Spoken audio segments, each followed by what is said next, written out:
So depressing yesterday. I went into Tom's office to argue with him. Not even argue, just to tell him how I resigned, and no one takes my resignation seriously. Really? Yeah.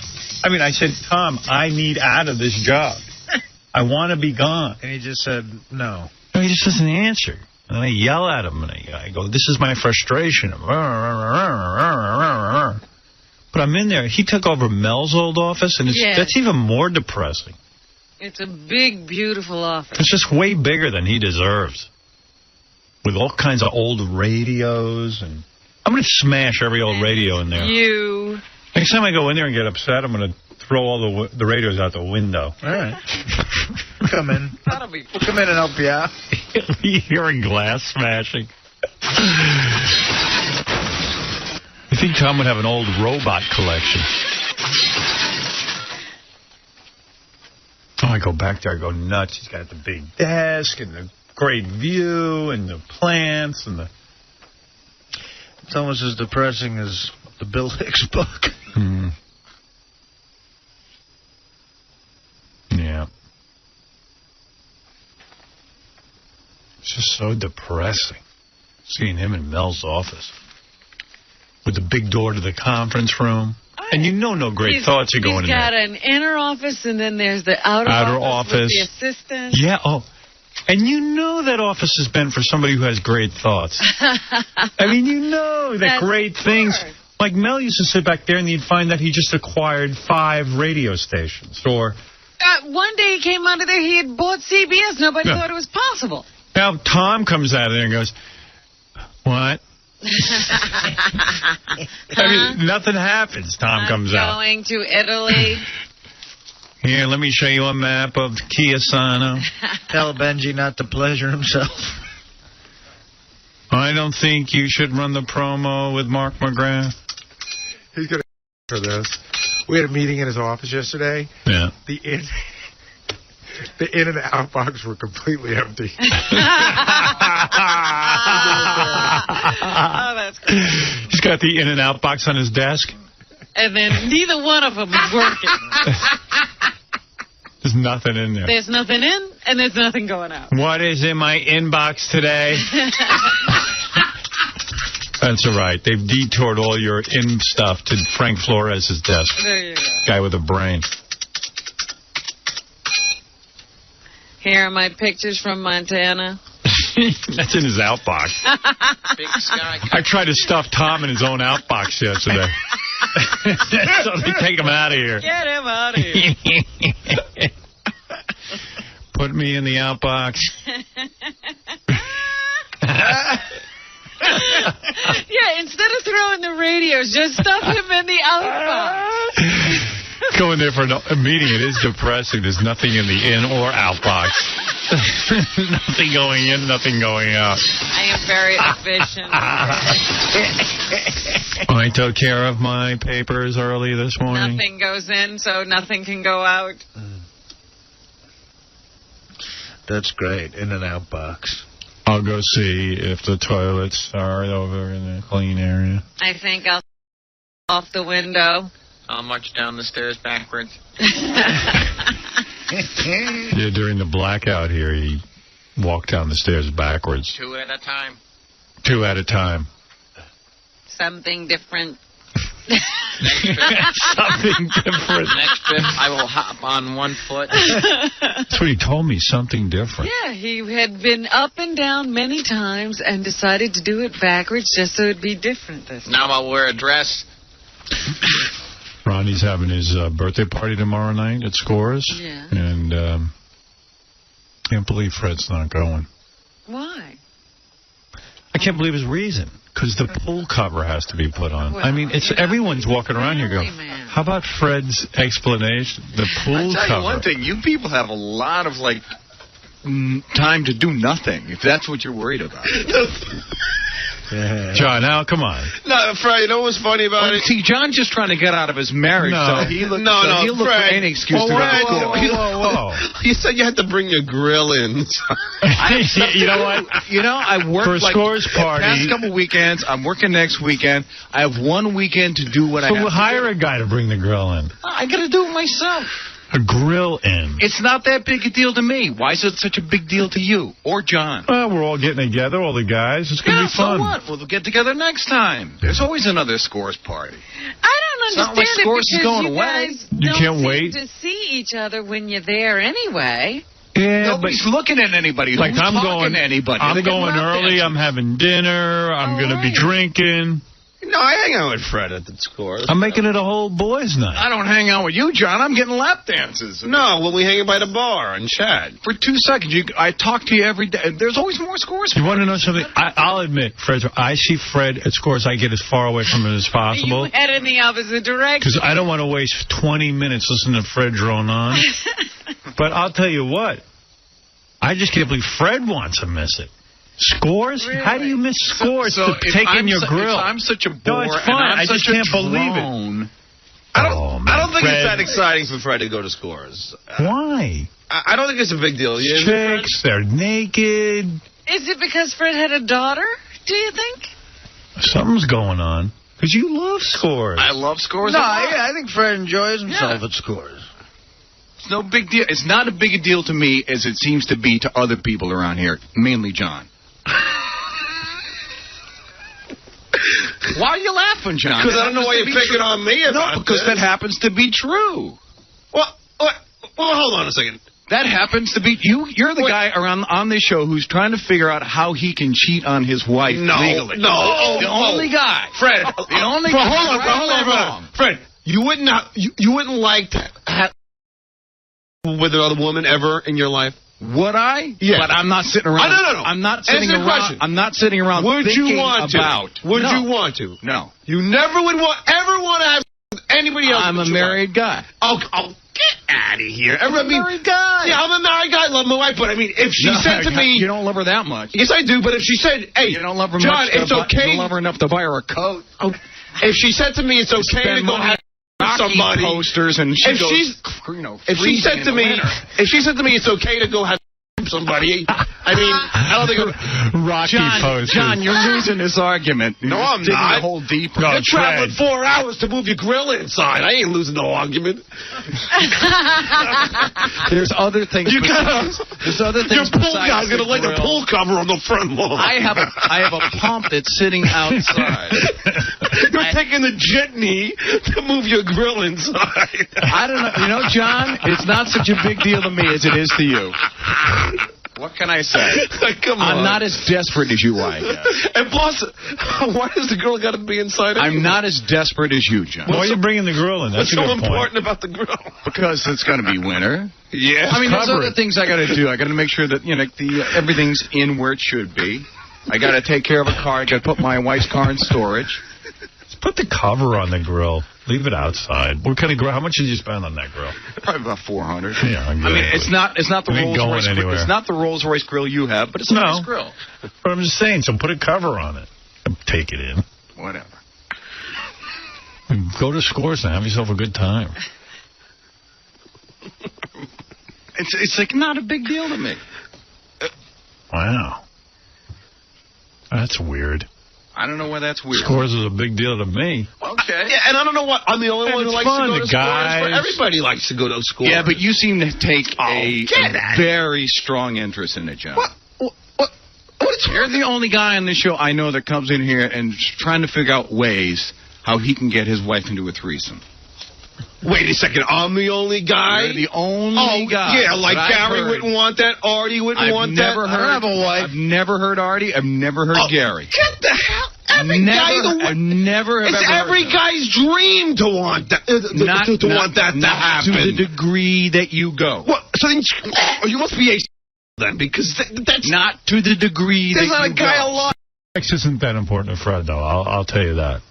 I know that. I'm not obsessed with it like you are. Howard, am I weird to think that's a turn on? Well, you shouldn't be married, no. No, you shouldn't be. You really shouldn't. I mean, you're Because definitely frustrated. the way he goes on and on and on and on. No, about I'm it. honest. I love my wife, but I would love Not- for her and but me there's to, a problem. to bang There's on a the chick. problem I there, mean, that would be a John. beautiful thing. John, there's a problem. You have a problem. I have a problem because I find the thought of a threesome exciting. We have a problem saying the thought of a threesome. All right. I got to move on to the news now. Nobody cares about this. I guess it's more exciting to travel 4 hours on the jiggy to put your grill inside the garage. There's something real exciting. Every guy can relate to that. Well, at least take a 4.5-hour bus ride out to the at least my wife has a coat. At least I'm happily married. Hey, listen, I'm happily married. Yeah. For how long? Please, Fred. For how long, John? For a lot long. For how long, John? You know what? I'm not even going to get into this. Where he's questioning who's married. I'm just saying, you're questioning me, so I'm questioning you. Okay. He's not the one who's going to Scores. He's been to Scores, Robin. In fact, he seems to He's the only one who got so drunk at Scores, he had to go to the emergency room. That's right. So please. That's right. I am. This guy's got stitches on his chin from the fun he had at Scores. There you go. I don't have that. I've never had that much fun at Fred Scores. did almost die at Scores. So there you go. That is true. Yeah. But I went He's back. got you there. But I went back. What? I went back. I got to move along. Please. All right. For the record, I plan on almost dying at Scores this weekend. Have as many Fred, you're a have as gentleman. many lap dances as you can, and think about everybody else. Fred, it's just that you're a gentleman, and this is a gentleman's club, and that's all I was saying. I think I might be the only gentleman. Have fun with the pool cover. I will. Have trouble wrestling It is funny to Have think trouble that- wrestling with your marital vows. Is that what your problem is? If you go there, you might have trouble with your marital Hey, life? Howard, was it me or Fred who had a huge argument at the Rainbow Room with his wife that he started like throwing drinks It around? was Fred. So who's talking about happy marriages here? I admit that I had an argument, but you don't even know. An argument? You had almost a brawl. Yeah, but you're right. He had an argument because you don't know what the argument was he loved about. his wife so much he didn't want her stripping at a show. That could be a reason. He didn't want her I stripping. loved her enough to fight for her, John. Even with her. Yeah. He fought In front of for her 2,000 with people her. at the Rainbow Room. Yeah. Well, it didn't start Just out because that everything way. fell off the table. It didn't start out that way. But, John, just keep wrestling with yourself. What can I say? And you wrestle with the grill tomorrow. I will. All Happily. All right. Okay. Everyone calm down. Hope you get visitation for your Why kids, won't John. you have a good time if Fred's not there? We just couldn't believe that Fred was passing passing up a Scores party. Yeah, don't make it about... And by the way, I wasn't the only one who was laughing of the excuse of why he wasn't. No, everyone was laughing. I mean, something? Here's a news bulletin. I don't care. Yeah. You sound like you care. Yeah, I know. You can tell you don't care. No, I don't. The only thing I don't care about is John. I'll miss you, friend. He'll be looking for you. No, I always like to see Fred at the parties. So you can avoid Let's not it. tell a lie here, will you? I do. I like seeing you there. I don't talk to you, but I like to see you.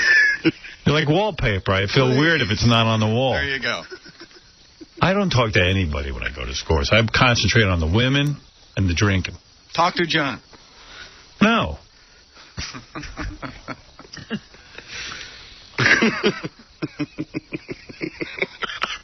Oh, my. It's that laugh. He's sick. It sounds like He's a sick pup. it sounds like Fred, like Robin, is cutting John up. No, it is funny that Fred's giving up Scores to go change his pool. What can I say? All right. It's the only weekend he can do it. His excuse is that he's going to go change his pool. His pool cover. I said, get the guy to do it. Hey, Fred, can I ask you one more question? Are you going to go out, to do... Oh, this is going to be a smart question, right, Yeah, John? yeah. Are you going to go out there at all for the rest of the year? Maybe, John, but the thing is being done... So why is it this weekend that it all must May be I done? finish the statement before you give me the biting part 2 of the question? It's being done... Oh, I can't even... He repulses me. Okay. Let's go to the news, Fred. You want to know why I'm not going to Scores? Because idiots like him are going to be there. Right. All right, let's go to Robin Quivers, who has the news. Go borrow some money, John.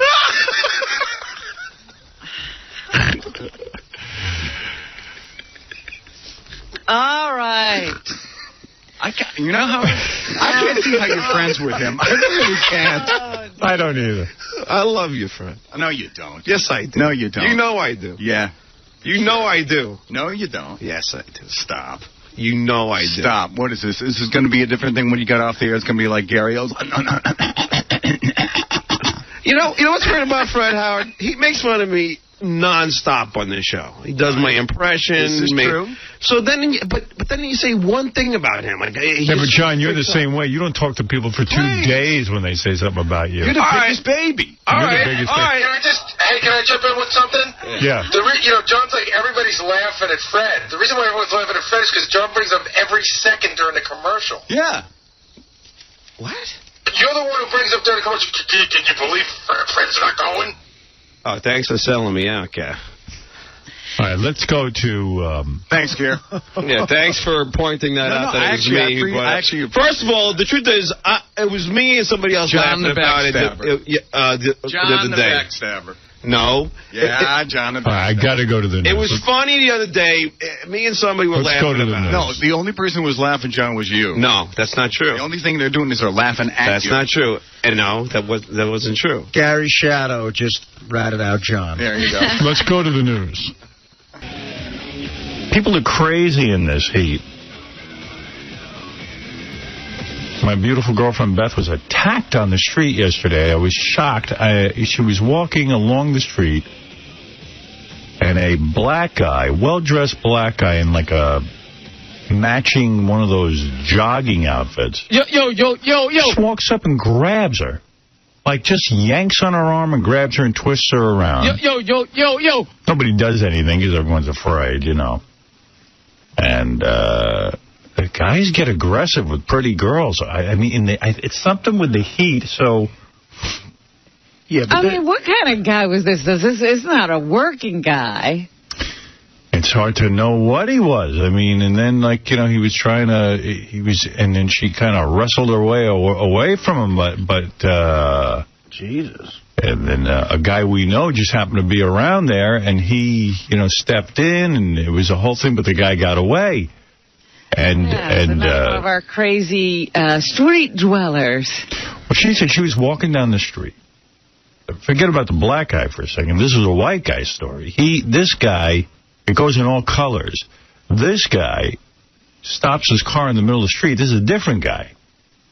And says to her, I want you to take my card and call me because I want to be your boyfriend. And she said, well, no thank you. And he said, you take this, like with that kind of tone, crazy tone, you take this card.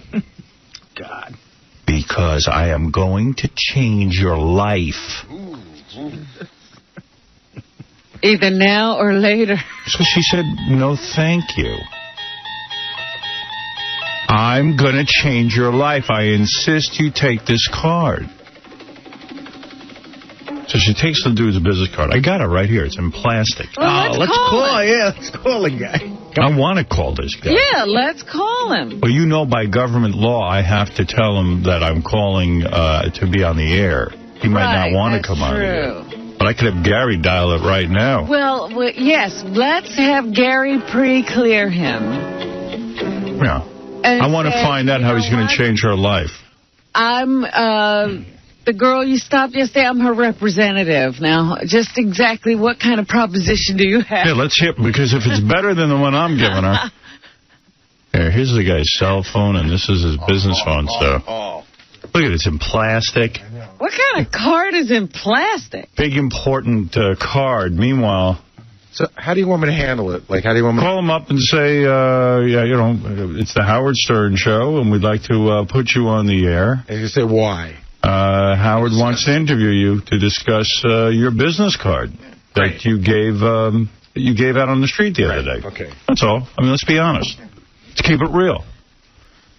But the guy was so verbally abusive, stopped the car in the middle of the street, blocking traffic for what was about 5 or 10 minutes while he harassed the crap out of her. Yeah. He didn't get physical, but the black guy actually just grabbed her and started yanking on her arm like a hungry wolf. Well, yeah, but that sounds like a real crazy man to me. That sounds like the guy who clubbed the woman in the head a few Well, you know what? It's funny, because in getting the guy's description, Beth said he was not like a homeless guy. This guy was well-dressed. And I'm telling you, it could have been the day he got his clothing from wherever, Howard. I don't know. You're just supposing. You don't know. Guys are nuts. I know that normal people don't just grab you. Even this guy with a plastic card isn't normal. I remember last summer, she was walking down the street. This was a black guy, came up to her and goes, "Could I take your picture?" She goes, "No, thank you." Kept walking along. Guy took her, whacked her in the side of the head, knocked her down on the street. Whoa. And, of course, again, nobody does anything. But a well-dressed black guy in a suit. It was Colin Powell. Yeah, it probably was Colin Powell. So I don't know. I mean, I don't know who these guys are. Again, people are nuts. Just because somebody's clothes are clean doesn't mean they're sane. Well, he wasn't like one of those homeless guys you see with, like... Who aren't talking to anybody. Well, you know what I mean, who are smelly and, like, all, disheveled looking. See, this is what hot chicks go through. This is what we don't see. We think it's all roses. Yeah, they only have you coming after someone. I mean, I grabbed a chick once, but it was only because she would not take my card. Here's Gary with the update on the card guy. Voicemail. I got voicemail. But I'll try him back again. Try him later. Yeah. What keep is trying this card identifying? I mean, what kind of business, Construction business. Construction. Oh, and design. Construction and design. I see. And I thought it was particularly interesting. He was yelling and screaming at her to take this card. And she said, no, thank you. I'm not. But finally she just took it. She gave it to me. She said, here, why don't you call this guy? Yeah, better to keep these people moving along. Mm-hmm. Well, he's right. Her life will be changed, but it'll be a nightmare. Well, that's what I was going to say. And if she hadn't taken the card, it would have been, I'm changing your life now. Yeah, I'm going to change your life. Call me. Imagine a line like that. I'm going to change your life. I'm going to change your life. Do you like intensive care? Yeah, Wow. Yeah, I think she's going to be the cornerstone of a building. He's in construction. Well, the design word proves he might not be connected. Who knows, but it's all creepy. Everything's creepy. The heat brings out the worst in people. Well, it's not the heat necessarily. If people could see you this well in the wintertime, they might do that. Yeah. But in the summer, you're exposed. Yeah, I said, what were you wearing, a bikini or something? She goes, no, I'm wearing a jacket and... Yeah, but it's still not a winter coat with a hood. Yeah, but she's one of those chicks where she's walking down the street, you turn heads. Okay, turn heads. She doesn't need a bikini. Turn heads fine, but I mean, guys attacking women, where's the class in any of this? I mean, think about it, though. Those are two scary stories you just told. The guys That's come in on Manhattan. guys are like hungry wolves.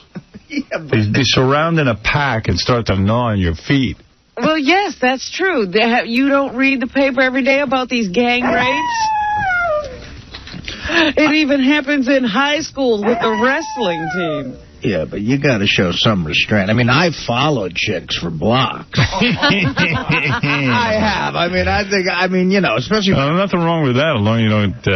Well, he would attack, but they get away. He's too slow. I've crossed where I shouldn't cross. I've run. And by the way, when does something like that work anyway? Either like grabbing a chick or throwing a card of his, I'm going to change your life. Chicks know you're not changing their lives. You just want to get in their pants. It only works if you look, like Brad Pitt or something. Yeah.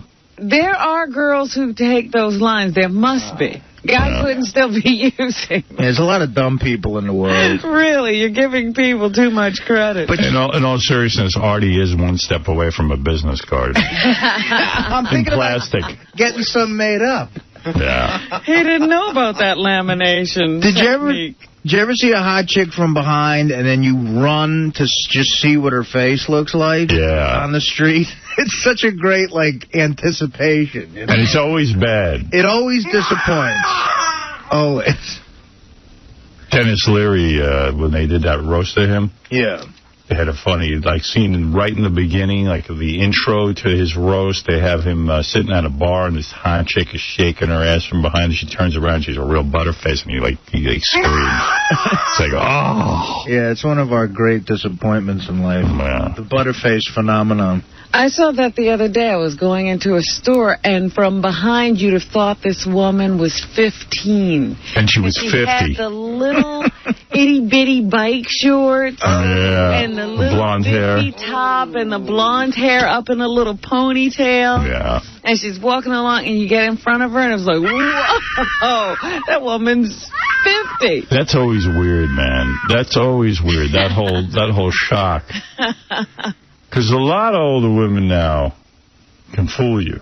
Because they go to the beauty parlor, or whatever they call it, the hair salon. Yeah. And they have young-looking hair, you know. And then you turn around. She even had the young-looking body. Yeah, that ain't right. The face was gone. You know what the biggest... False advertising. The biggest deceiver is a tan, man. A blonde hair and a tan. She was very tan. You're right. You know what else is weird? Like, you're walking with your friends on the street, and you... Like, whenever I see a hot chick coming up, I go, hey, now. Because that's, hey, now. Yeah. So you're walking down the street, and the chick's about 2 blocks away, and you go, hey, now. Give them the guys an alert, and you get closer and closer. And all of a sudden, you realize your whole call on the thing was wrong. How do you call back the hey now? Yeah. You just go, oh, my God, I'm so sorry. Got to call a mulligan. No, I go, I'm so sorry, guys. I guess it was a false alarm. Because I don't want anybody to think I have bad taste. Oh, my effing God. Right. Man, oh, man, oh, man. Yeah, Matt, you're on the air. Howard. What do you say, bro? I just have a question. Why every time something happens, why does it have to be a black guy? God grabs your girlfriend. I mean, you know what happens when your listeners out in Daniel Carver country hear you say something? No, I said it was a white guy, too. No, I understand that. Everything's racial, man. It is? Well, with him, yeah. With me. I'm not saying you. With me. It wasn't just the guy. He had a color. I said the first guy was, the first guy with the business card was actually a white guy. The guy who grabbed her was a black guy. The guy who knocked her over was a black guy. So, it's not, and I guess I'm being descriptive because it's radio. I can't show you a picture of the guy. Okay. No. And everyone said to Beth, describe the guy, and she was talking to a black man who was helping her. Right. And said, well, he was a black man, tall, wearing a jogging suit, but not like a sloppy, disheveled, homeless guy jogging suit, like an expensive-looking jogging suit. The homeless may be cleaning themselves up as a disguise. Maybe. It might have been Walt Frazier. Yeah. So she said to the black guy who's a black guy, I mean, what are you supposed to say? You would leave that out? That's a major part of the description. Yeah, if you tell the cops... I don't think she would leave that out when she's describing it to the cops or whatever. But yes, well, that's how I heard the description, so I'm giving you the description in case you see anybody running around like that. Keep your eyes open. All right, I'll do that, Howard. She doesn't deserve that. All right, thanks. Nobody deserves that. To tell you the truth of those two stories, I'd be more afraid of the white guy. By the way, this is a black caller. Thank you. I am a black caller. Okay, thank you. Okay. It was just a description, black caller. Thank you. Another BC black caller coming at you. But there is a thing that white people can't tell a good black guy from a bad black guy. You know that. Yeah, that's tough. That's a tough one to call. So that's where your problems come in. Yeah, I went down the street looking over every black guy. I was ready for the lineup. No, the good black guys are usually wearing expensive jogging suits. Right? Sure. Yeah, right. Or Nick uniforms. What else is going on? I don't. Well, I asked you about KC because I'm dying to know why he wasn't here yesterday. Well, first of all, Casey now is on medication for mental problems. Right. And I was asking, I guess he's depressed. He's looking more mental to me since he started the medication. Well, don't say that, because I want him on it. I know. I'm just making an observation. Can I tell you something? What? It's just because you know now that he's officially mental? No. I'm telling you. I looked at his eyes the other day, and I was like, whoa. You just know he's mental, that's all. There was a glassiness there. Please take your medication. I know you think I'm taking it. I told you. Good, because everyone is calling me saying, hey, tell KC to hang in there for 3 weeks, and then you start to feel a difference in your depression. And I didn't realize you were depressed. But that's what that's for. You're depressed. I guess that's what the guy said. I don't know. And it's evidently real serious, because the guy said you should have been medicated a long time ago. Years ago. Years ago. Years ago, like as in high school. Or childhood. Yeah. Do you feel anything from the medication? No, nothing at all. Not yet. It's only been a week, though. Yeah, but he skipped it. I know. That's what I'm saying. He's not going to feel anything. Yeah, the guy told me, he said you got to try it for a couple weeks, but then you might have to push it up. They say you have to... All right, well, let's see. Take it for a couple of weeks, for God's sakes. Give it a chance. The other one didn't work. Well, this might, from what I hear. So anyway, he was out yesterday. I figured he just had a mental breakdown or something. He was lying. But it turns out he had stomach illness, and you know why? Figure it out. It's spoiled food. Of course. Listen to this idiot. Well,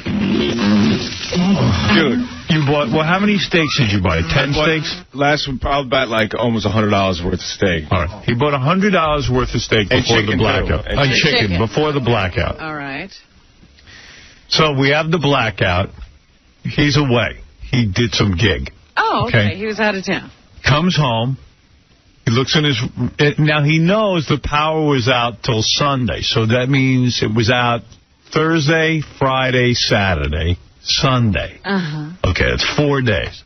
He comes home Sunday to his apartment, opens up the freezer, everything's frozen. He goes, oh, good, everything's frozen. Now, you know what happened. It refroze when the power came back on. The meat defrost, and then it refroze. What's the one thing you never do with meat? Refreeze. Right. Why? Because it goes bad. Exactly. So this guy cooks up steaks and eats them. I knew there was I was there for the power outage, and it was on Thursday, and I went away Friday, and I knew it must have been out for a couple of days. When I came back, and when I was going to eat, it's like, maybe I shouldn't do it, but look, the ice cubes are still frozen, and like everything's still frozen. Everything refroze. The ice cubes are still frozen. You think your one freezer was the only one that stayed cold? Well, I didn't check it. Dude.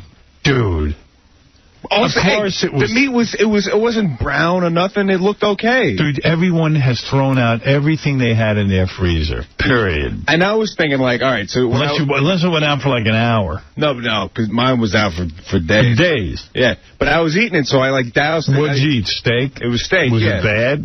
It tasted kind of funny, but I was dousing it with A1, so I didn't really taste it. I just tried to get it down, And does your medication make you stupid or just? Or was this is it before or after? You were stupid before. I told my brother what I did the next day, and he goes, "Are you retarded?" I just felt like a complete idiot. But Why is Jeff the drunk calling me from the green room? What? Yeah, Jeff. Jeff. Hello? Hello? I got to get him, man. I'm in the green room. He's probably asleep. Which is now the brown room. Hey, Tom. Yes. You're on the air. I wanted to talk to Jeff Drunk. I was wondering why he acts like such an ass. I mean, butthead. You want to know why he acts like a butthead? No. Or a butthead? I'm an alcoholic, drunk, too. I'm a big fan of Artie Lange, and I was wondering why he acts like such an ass, promoting himself like that, and crying like a baby. All right. I'll ask him when he comes in. Butthead. Thank you. Where is he, anyway? You want me to get him? He's in the green room. Well, I thought there was something else you had to tell me about KC, too. No, not about KC. This is sort of weird, too. Before the commercial break, I got to tell you this. Okay.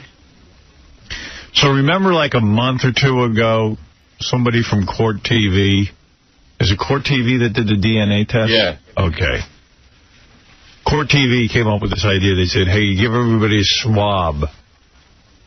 And I'm like, I'm not going to swab myself. But some of the guys said, oh, they'll swab it. I swabbed. You did? Yeah.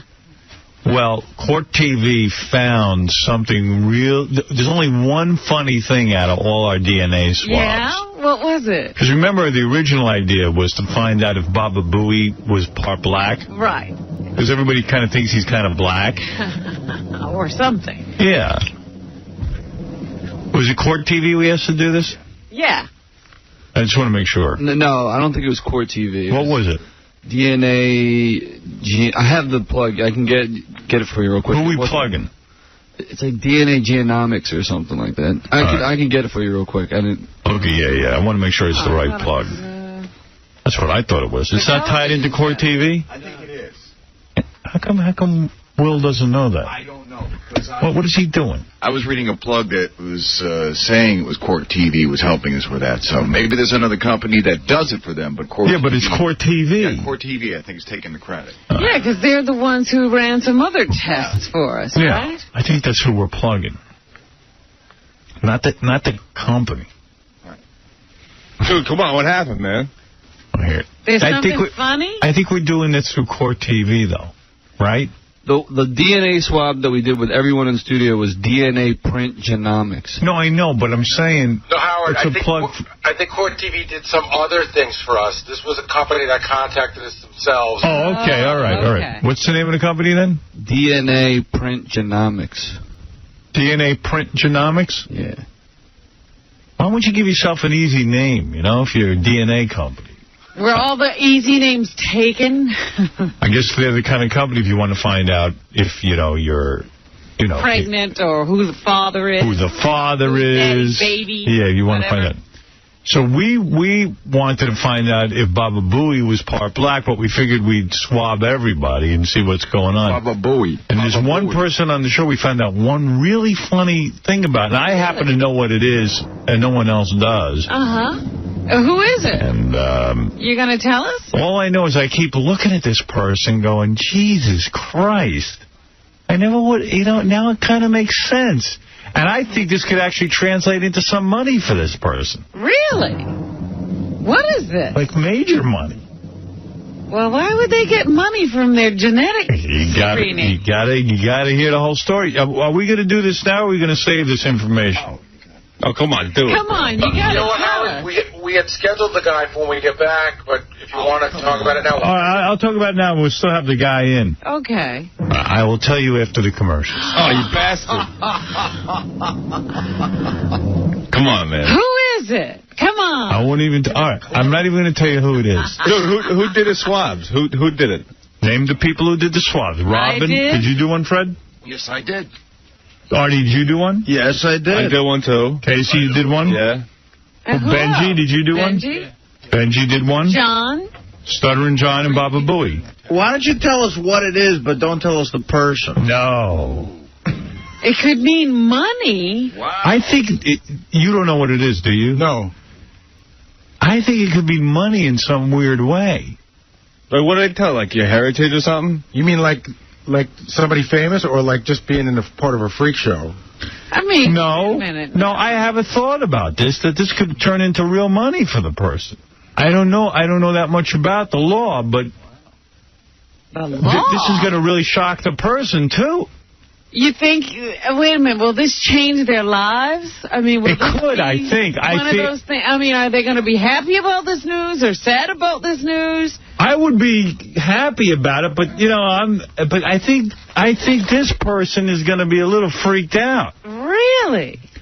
Look, Fred's a woman, okay? I was going to say, somebody, a female who doesn't... No. But it's gonna be kind of freaky because we... We what? Well, we think of you, this person, as being very well defined, and now I look at this person and I don't even want to say. No, I don't. No, you don't. You really don't. No. But I don't know how that could be money anyway. Gary's part monkey. No, I'm wondering, should I still check it off African American on my applications? I'm not going to say anything. What does that stuff tell? Like, what is the... It can tell your genetic background. Do you know what DNA is? He doesn't know what an unfrozen steak is. Do not answer. I thought it was frozen. How do you spell DNA? So what did you do? You defrosted the steak? Yeah, and then you ate it? Yeah. And then what did you do? And then did you get diarrhea? So, no, just before I went to bed, so I went to sleep. A couple hours later, I wake up and I throw up. All right, fine, I threw up. Then after that, I didn't sleep the whole night. There was stuff that was coming from the bad place that it wasn't human. But gas? No. Fecal? Yeah. Yeah, it was just diarrhea all night. All night you had diarrhea. Yeah, and in the morning, and it was just it wasn't even. You've never seen this stuff before. Casey said the worst part of the night was after there was nothing left, but you still have to sit on the bowl. Oh my God! Wow, you really? You're still feeling like. You know what I did? I can't believe. Did you throw out the rest of the steaks? Yeah. And the chicken too? Yeah. No, he's gonna try to eat. No, I'm not gonna do it. I would never eat this. His stomach was like. It was in knots. It felt like there was like milk curdling in there. Wow. Needs more sauce. By the way, Casey, drink some A1. Casey's probably that A1. So Casey's a prime example of a guy that uses the emergency room as his primary care provider. Yeah, I know. So he goes over to the emergency room. He doesn't have no doctor. Yeah, you don't need an appointment. No, nothing. What do they give you for that? They don't give you anything, do they? No, I wrote it out. It was doubled over. And all right. I got. Hey, one more thing. It's funny because some of it I was spent yesterday disinfecting. Some of it got on like my bed. Because you don't know. Nice. It got to a point where you don't even know if it was happening or not. But you have a lot of accidents in bed, man. A lot of history, yeah. What do you mean? Like you thought you were farting? And no, not even that. I was just like turn or something like that. You just didn't get it all. No, you just didn't even know that it was happening. You know? What? Were you naked? No, I had a pair of shorts on. It went right through the shorts? No, he's through the like bottom. Jeff the drunk. Who are you, Jeff Curro? You were Jeff for a day. Hey, needs more A1. I was like, there's no way I can come to work like this. I gotta get some A1 for my frozen chicken. Did you at least call yesterday and let people know you weren't coming? Of course I did, yeah. Of course, like you. He's a professional. The most important thing is I got to get his breakfast, so Jason was nice enough to help me out. Hey, I know there was a blackout, but that ice is frozen. The ice. Did you get the rash? Did you get the butt rash? Oh, yeah. Down there it was just like, it was a place I didn't even want to like sit for a while. Just kind of laying on my side after a while. All right, what do we do? How come Jill Kelly's star? Just coming in because she's hot? She had some good stories. Do you know Jill Kelly? Have we met her before? We have. We have? Where? She was in here once before. She was a star, but now she's a producer. But she had a really interesting story where she was married to a guy, and he was on his way over to her house to kill her and himself on her front lawn. Oh, right. I remember her. Yeah, she's hot. Very hot. What's she wearing? I haven't seen her yet this morning. Yeah, when guys are themselves on your front lawn, you must be hot. Hot, yeah. I got to get Jeff Curro in here, too. I hope Jill doesn't mind. They would make a nice couple. Yeah. Hi, Jill. Good to see you. I was on a bus, so my pants are wet. All right, I'll get Jeff in here, and I'll get Jill in here right after these words. What message would you like to send to Howard Stern? To whom? We're first going to take a call from Bob in Booey, Maryland. Booey, rather, excuse me. Have you ever had the desire to mind meld with Howard Stern? Oh, thank you very much. You're listening. You're listening to the Howard Stern Show. The Howard Stern Show. Oh.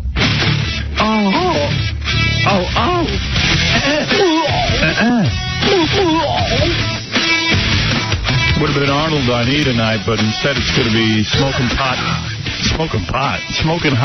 Star Jenna Jameson as she talks about her E! True Hollywood story from her bedroom with a bunch of chicks. What are you thinking of? No. I'll get to Jill Kelly in a minute. All right, so I said before the commercial that there was weird DNA stuff going on. Yeah. We took DNA swabs of everyone on the show. It's great. You wouldn't be swabbed, huh? No, I don't want to know anything. You could have been finding out something funny about you. Maybe I will be swabbed. now that we found out this. See, now it's going to take weeks to know. So what? What else have we got to do? Because we did that, I don't know, it was about a month ago, wasn't it? Yeah. So anyway, we did swabs. Some people, the swab didn't work. Really? Yeah. Who didn't it work on? When I say it didn't work, it was just inconclusive. Like, we didn't really... They probably need to do it again for those people. Well, who are those people? Well, who were the three people that didn't work out? I know Benji was one of them. John and Scott DePace. And Scott DePace, right. So they're off the hook. They're off the hook. It's not about them. Right, it was John, Scott DePace, and Benji had... What do they call that? Like a weird result? Right, they have to pass a series of tests. He didn't explain exactly how the tests work, but if they don't, then they can't come to conclusive results. All right. I'm the only one who actually knows the results, me and Will. Uh-huh. And, because Will said to me, there's only one funny thing that came out of it. And I said, let me see it. Because I was going to be surprised, too, on the air. I said, but let me see what this one funny thing is. All right. And I looked at... saw it. I saw it, and I went, oh, my God, it's weird. And I'm going to tell you, and then you got to think about it. All right. Now, Robin, who do you think it's about? Who are the remaining people that took the test that it worked on, Will? It was Robin, Fred, Baba Booey, Artie, and KC. So who do I think it's about? Yeah, and what do you think it is? Take a guess. What's going through your head? Gary seems to be suspicious for some reason. He seems to think it's him, so I'm thinking it's him. What do you think it is? And I think it has to do with his ethnicity. I'm half Sicilian, and I'm thinking it's a very short boat ride to North Africa. I think I'm Puerto Rican. No, so, Robin, you think it's that he's black? Yeah. That's not it. And you said that for years, by the way. That you think what do you think? Is that what you think it is, Yeah, I Gary? think it's me and that I'm black or something like I'm black or something. Casey, what do you think it is? I think that Fred's related to Mussolini or something. Yeah, it's like a genius or something. That's pretty specific. Mussolini was no genius. genius. I mean, like Freud or something. Freud? Yeah. Fred is related to Freud, Mussolini? Either Mussolini or Freud. Fred, what do you think it is? I think it's got something to do with Artie. I don't know why. Why Artie? He just, maybe Lincoln or something. He's related. He's related to Lincoln. Now, Artie, what do you think it is? For real, no joke. No joke. The way you said, this person is defined and he's like a definite type of person. You're going to tell me my great-grandfather was gay or something. But he said it could mean money, so maybe somebody's related to somebody rich. No, that's it. But can it tell that if you're related to a specific family? Because, no, it can't. I mean, that's everybody's throwing me off here with this. What if I told you that Fred's DNA is not human?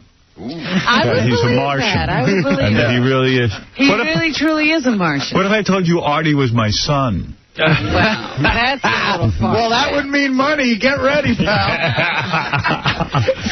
What are we doing this weekend, Dad? First, I'm going to tell you who it's about. All right. Is it Robin? Is it Gary? Is it gay KC? Actually, we from the mouth. Yes. And we found two strange men's DNA in Casey's mouth. That's not what I'm talking about. That was a problem. They found more than one person's DNA in his... Is it Fred? Is it Artie? It is Artie. Artie! Oh. Okay, off the hook. Artie, you're off the hook. Now, what's Artie on the hook for? Everybody else was kind of what we suspected they were or whatever. Nothing really new to report. Artie's blushing. Come stand up, Artie. I gotta look at you. Well, Artie's red. I got some color. I got some color in the Yankee You immediately blushed. Artie, you just turned red. Yeah. And you know something? I better be related to This is really weird. When I learned this, I was looking at you and going, I kind of get it, but this is going to change your whole thought about yourself and your whole identity because you're, you know, you're such an Italian. But is he Puerto Rican? No. No. Middle Eastern? No. He turned red for a reason. Why? He is Indian? 25% Native American. Wow. Really? Yes, Native American, Indian. Artie is going to own a casino. Yeah, that's what I'm talking about. That's what I'm thinking. I can get my money back from the Mohegan Sun? Anybody, you own the Mohegan Sun. Anybody who's 25% Native American. Really? Is it 25%? What does that mean? Like, you mean you're right? Well, I'm just thinking, if you find out what tribe you're with, you're entitled to that casino money. And if they haven't started one, you can get with that group of people and start one. No wonder you're so bad on firewater. Your genetics and these DNA tests are conclusive. You are... Who's the Indian? Was he over 20? He was 25% at least. They said 25%. That was a significant enough amount for somebody, you know, to be considered like I'm an Indian. You're an Indian. Yeah. Wow. And look at him now. He looks got Indian. red. He did. He looks Indian, though, doesn't he? I mean, how? He looks like How you doing? Hey, remember all those slurs you were making against the Indians when we were going up to the casino, Mohegan Sun? I never made Those one are your slur. people. I never made You one self-hating Indian. I might have went woo-woo when I rolled he went woo-woo and me want wampum. Hey, well, that's true. I'll start the one casino where the house loses. You're 25% Native American. I think that's really exciting. That's like a bang Daryl Hannah. Yeah. Who is the Native American in your family? Do you have any idea? Okay, here's the thing. It can't be on my mother's side because that side I know a lot about it, almost the village in Naples where we're from. My father's side, there's a lot of gray areas. My father's father died when my father was 11, and he didn't know much about him either. Right. And he could have been an Indian. He could have been an Indian. I know my old man's father grew up in Hell's Kitchen in New York, and that's really all they know about the family. I don't know my cousins on that side. It's really... Yeah, well, you're 25% Native American, which entitles you somehow to some money with all those tribes. Well, it depends on what tribe. His tribe will probably not own it. Howard, you realize Artie could be Crazy Horse the Third? In fact, Artie's tribe probably sold Manhattan for the bees. My Indian name is Loses on Horses. Doesn't it make sense that he can't handle alcohol? Absolutely, that's what I'm saying. The firewater thing makes total sense now. But to be on firewater. But to be 25%, doesn't that mean that like one of his grandparents had to be full Well, that's Indian? what we're saying. His grandfather, that his father didn't know, probably was an Indian. My name is Dances with Jack Daniels. One of my great grandmothers had an affair with like Bull or something. Well, let me tell you something, man. This is exciting news to me. It is. Why don't we call your mother and tell her that, you know, she has a little Indian? Somebody get me a feather. No wonder he can't pronounce Italian words. Right. It's not via Del. Is this like a That's definite. They were for sure. For sure, 100%, right? Correct. So what do I do? Call a senator? And I don't know what you do. We got to look into this and how we're going to make money off that. Dude, I'll fire every representative I have. We now have with the Howard Stern agency. We have to get you in touch with that Mormon group that keeps all the records of everybody's lineage. Yeah, Hiawatha. How about the fact, I mean... Pocahontas. Yeah. You know, all the networks said that they want sitcoms to be multicultural and stuff. I'm like, put an American Indian on TV. It's you. Do you feel like, wow, my people really got screwed? And do you feel like you're now an American Indian representative? Knowing my business sense, it makes sense that we sold Manhattan for $24. No, but I'm serious. Like, now you're going to want to defend your people and everything. I'm starting to feel very sort of... Let's play him some of his music. Get him inculcated. But Howard, do you feel... Do you feel the Cowboys and the United States government is responsible for wiping out your people? You know what's weird about this? Yeah. When I watch, like, old John Wayne movies, I always root for the Cowboys. You do? I thought the Indians. No, I always... He's a self-hating Indian. Yeah, I always wanted John Wayne. I go, shoot him up, man. And like in F Troop, I hated those two Indians always ripped off Agorn, and I hated them for it. Those are your relatives, dude. I love them now. It's unbelievable. But I mean, are you going to go to Wounded Knee now and cry, or what are you going to do? I'm going to rent Dances with Wolves. Dominic Barber, you're on the air. Artie, you have no idea how rich you and I are going to be. This is great. 25%. I just had an ice cream cone. I'm so excited. That is substantial. It's not like they found 2% Indian. I'm a quarter Indian. Yeah, and that's like... He has rights. He does. How much Indian do you have to be to have rights? 25% or more. Artie could move to a reservation. Yeah. What's 25? Have to. You don't have to live on the reservation. If you're part of the tribe, I'll give you an example. They found people up in Connecticut for the casinos that hadn't even known they were Indian, and they were getting an average of $700,000 a year. That's true. Are you kidding, Artie? Want to get married? That is true. Oh, my God. That is really true. That there are people who are, like, questionable, you know, they're making claims. And you got 25%. Yeah. With less than Artie. You've got major claim to make. How am I going to cut my sister out of Let's this? find your tribe, my friend. Wow. Is your sister a full sister? You know, this is for real. Because ever since I learned this about Artie, there's a tribe in California that only 8 people belong to, and they have a casino. Oh, yeah. And they make a fortune. Oh, yeah. I know about that tribe. Yeah. Oh, this will be good. I can stop doing the road. You realize you could build a casino in your apartment? So can I legally have, like, a crab stable? No, here's what you can have. You can't declare your apartment or reservation. You have to find out what tribe you're from, and then you're entitled to the proceeds from the casino they build. If they build. I know for a fact, I've read articles where people have made claims who are 1/16% Indian. Yeah. And you're a quarter. You're a quarter Indian. You're almost full Cherokee. Man. And you know where it could have come from, Artie? There were a lot of Indians that came to America to build a sky. Came to New York, I mean. Right. And they would live in a Hell's Kitchen and go to work and climb on top of the building.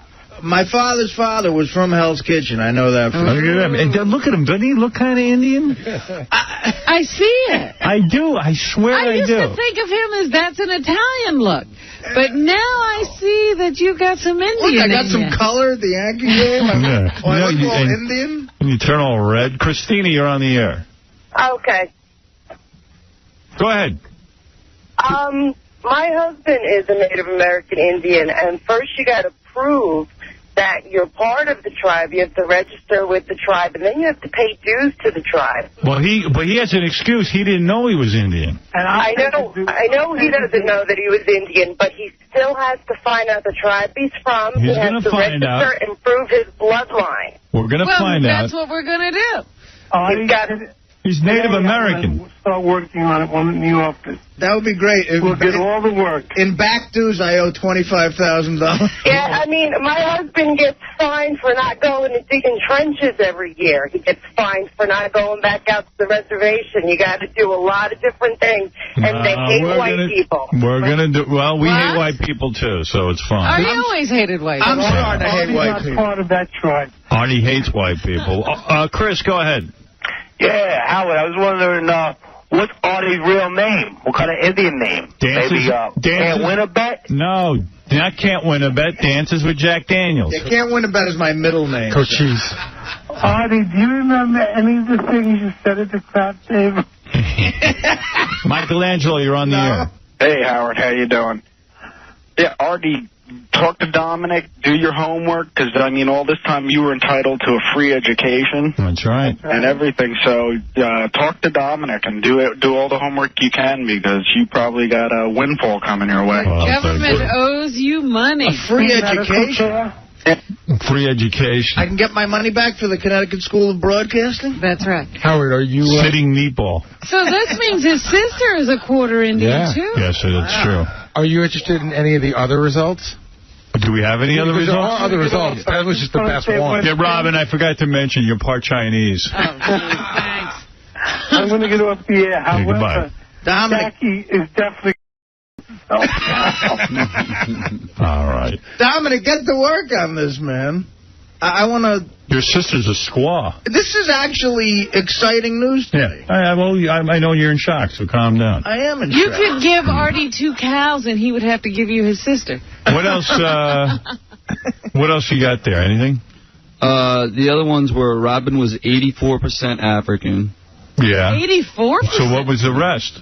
Indian, I bet. I didn't get the whole details of everything else. They just went with some of the interesting things. Fred was 95% European, 5% Native American. Gary was 4% East Asian.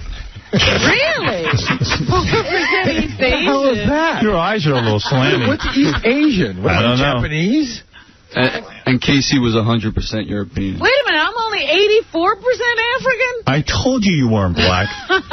They said You that was don't listen to typical in, like, American. Well, that means somewhere you've got white I blood want to in know you. what the rest of it is. You have white features and lightish kind of skin. Somebody lightened you up. Yeah, but who? Yeah. Hey, Gary does love sushi and sake. God knows he drinks sake at the drinking show. You can see a lot of these traits. Asian Howard, comes out. I think I got to do this. Where on earth could there be East Asian in my background? I don't know. I mean, everybody's from Italy. I don't know. Ho Chi Booey. Marco Polo went over to... Marco Booey. That's a shocker. Yeah. Well, I think Artie being an Indian is a shock. 25%. Yeah. Yeah. Wow, I qualify for affirmative action, all that stuff, right? Everything. You're an Indian. You're an American You are Indian. a minority, a very small minority. Oh, God. Thank God I've always been nice to minorities. Oh, yeah, we've seen that. I have been. Jill, before the commercial, that there was weird DNA stuff going on. Yeah. We took DNA swabs of everyone on the show. It's great. You wouldn't be swamped, huh? No, I don't want to know anything. You could have been finding out something funny about you. Maybe I will be swabbed. now that we found out this. See, now it's going to take weeks to know. So what? What else have we got to do? Because we did that, I don't know, it was about a month ago, wasn't it? Yeah. So anyway, we did swabs. Some people, the swab didn't work. Really? Yeah. Like, who didn't it work on? When I say it didn't work, it was just inconclusive. Like, we didn't really... They probably need to do it again for those people. Well, who are those people? Well, who were the 3 people that didn't work out? I know Benji was one of them. John and Scott DePace. And Scott DePace, right. So they're off the hook. They're off the hook. It's not about them. Right? It was John, Scott DePace, and Benji had... What do they call that? Like a weird result? Right, they have to pass a series of tests. He didn't explain exactly how the tests work, but if they don't, then they can't come to conclusive results. All right. I'm the only one who actually knows the results, me and Will. Uh-huh. And, because Will said to me, there's only one funny thing that came out of it. And I said, let me see it. Because I was going to be surprised, too, on there. I said, but let me see what this one funny thing is. All right. And I saw it. I saw it, and I went, oh, my God, it's weird. And I'm going to tell you, and then you got to think about it. All right. Now, Robin, who do you think it's about? Who are the remaining people that took the test that it worked on, Will? It was Robin, Fred, Baba Booey, Artie, and Casey.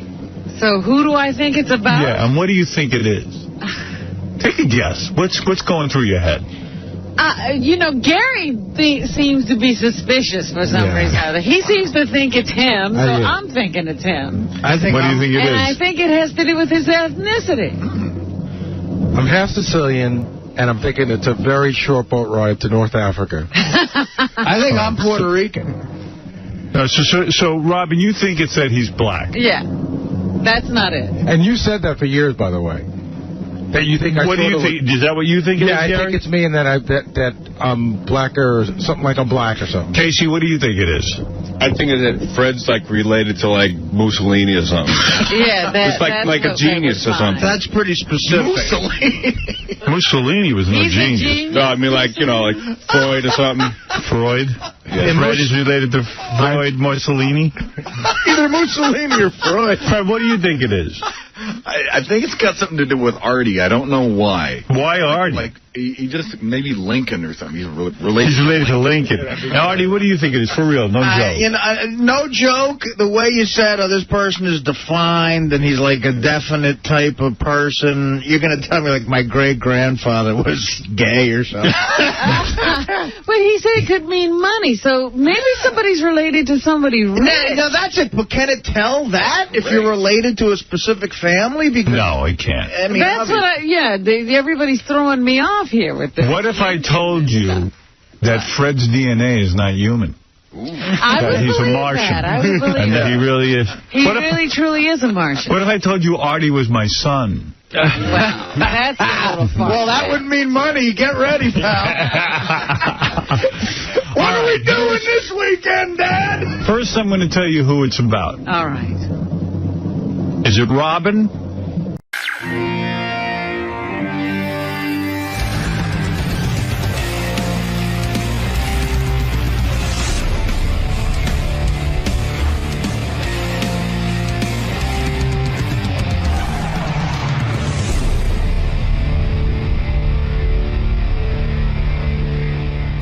Where is Lisa? Is she around here? I don't know. I mean, she's on her way. Just call. Oh, good. Okay, yeah, go ahead. I was going to say, I'm a long-time fan of the show before I started working. And I just know as a fan, I would have paid anything to get close to the show in any way. Right. You know, and I always thought it was awesome that you didn't rip off the fans that way. Right. I would have paid hundreds of dollars to eat with, Gary or something, you know? Right. And it's just like, because I know as a fan, you just want to get close. And I really think Lisa's taking advantage of the people that just want to touch the show, to get close to the show in some way. And I don't think it's right to take advantage. Yeah, Lisa, I'm trying to figure out why I'm turned off to your sweet and greed. I'm really struggling to give you exact words why, but it just doesn't seem like there's enough value there. It seems like you're taking advantage of my show and charging people $100 to meet you because you're on the show. My talent is baking. But you're not giving a baking class. No, but I'm baking mostly everything that's there, and they'll get a chance to meet me. The guys do. But when every time you say they get a chance to meet me, I don't know why that bothers you. I don't do stand-up comedy. What am I supposed to do? I can't go and they're doing the same thing. Maybe do nothing. I have been doing nothing. Maybe not charge people $100 to meet you. Like maybe let them meet you for free. Then why don't the comedy shows? How come they're not for free? Because they're doing stand-up comedy. They're doing a show. What? Scott Salem's a show? No, it's not JD's Scott. A show? No, it's the Shuli and the two other comics.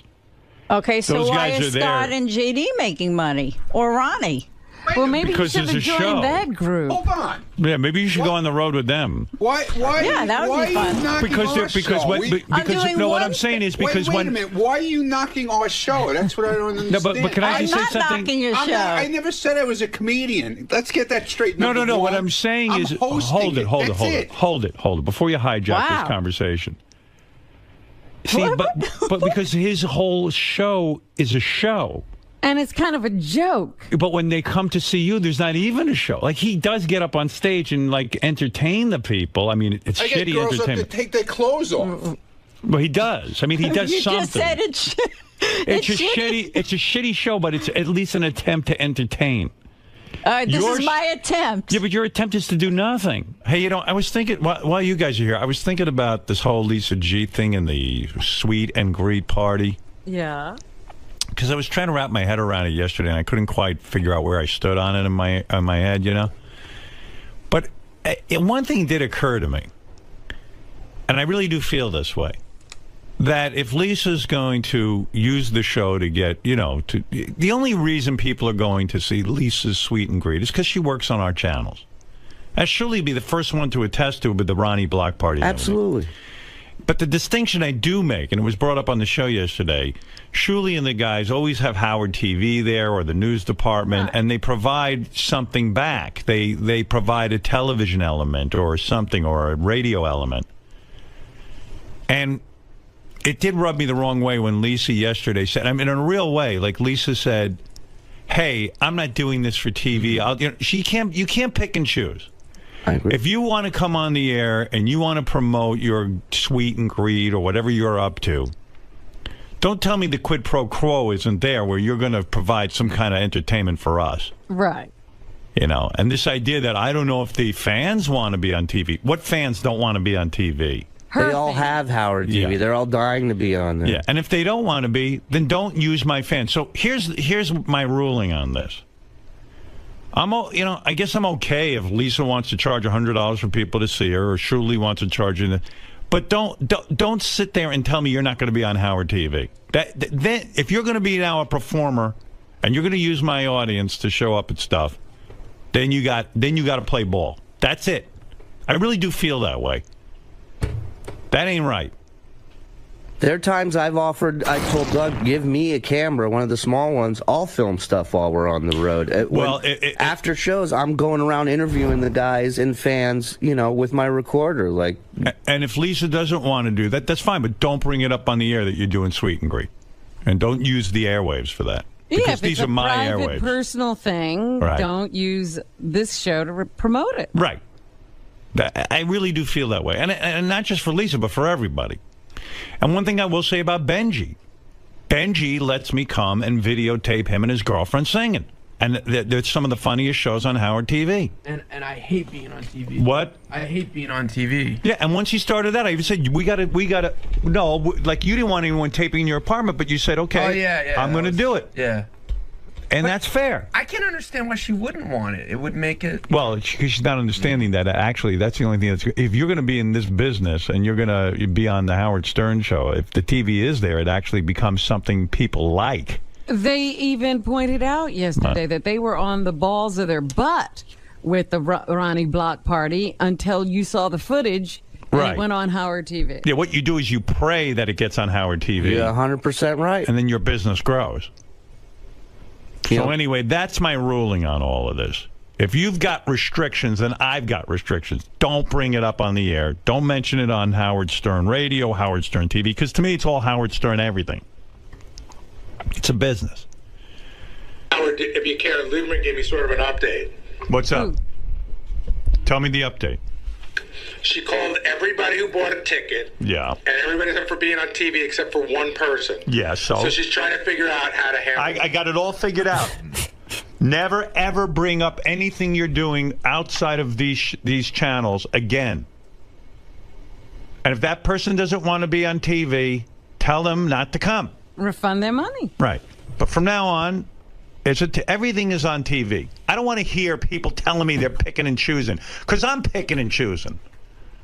I'm picking and choosing. And if you choose not to be on the team, then don't do it. And listen, Lisa does a fine job and everything, and I would never ask her to be on TV if she's just doing it. But if you're going to start using the airwaves to promote events and use my audience, then you've got to give something back. That's how I feel.